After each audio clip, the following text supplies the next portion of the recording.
जहलम में नाक़िस दूध सप्लाई करने वाली 6 गाड़ियां पकड़ ली गई, हजारों लीटर नाक़िस और मिलावटी दूध तलफ कर दिया गया। पंजाब फूड अथॉरिटी ने यह बड़ी कार्रवाई जीटी रोड जहलम पर नाका लगाकर की, जहां नाक़िस और पानी मिला दूध सप्लाई करने वाली 6 गाड़ियां तहवील में लेकर हजारों लीटर दूध तलफ कर दिया। तर्जुमान पंजाब फूड अथॉरिटी के मुताबिक पंजाब फूड अथॉरिटी की टीमों ने नाके पर मजमूई तौर पर 10 दूध बर्रार गाड़ियों से 27,000 लीटर दूध की जांच पड़ताल की, जिसमें से 2,000 लीटर दूध को नाक़िस और मिलावटी करार दिया गया। गाड़ियों से बरामद होने वाले 2,000 लीटर नाक़िस दूध को मौका पर ही तलफ कर दिया गया।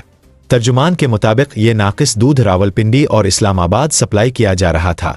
कार्रवाई के दौरान मिलावटी दूध सप्लाई करने वालों को मजमूई तौर पर 1,65,000 रुपये जुर्माना आयद किया गया।